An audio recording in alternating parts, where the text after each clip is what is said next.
Let's do an unboxing, shall we?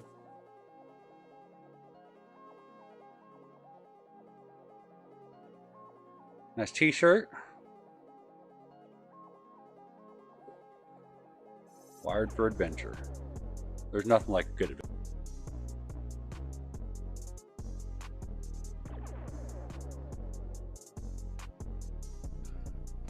Chrissy, let's do an F-250 like this. What do you think?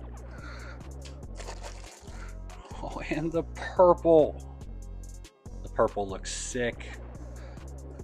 One of the best things about Big 7 kits or Jeep cables, they label all their stuff. It tells you where it goes.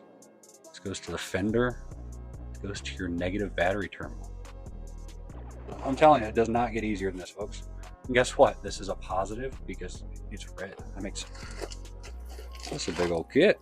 Oh man, look at these. These are beautiful. And then I love you guys. You know, I'm just going to go ahead and say it. I genuinely love you guys. I've done battery cables from a whole lot of companies, and never once in my life have they put heat sheathing on the part that gets hot. You have to do that after the fact. This is beautiful. Top notch. Love it, guys. Got covers for anything that could possibly arc. They send you covers for it. It's beautiful. I commend you guys. And I also want to commend you guys because it takes 25 minutes to put this back in the box. It's probably not going to go back in the box. It's going to go on a truck. That's what we're going to do. This is, yeah.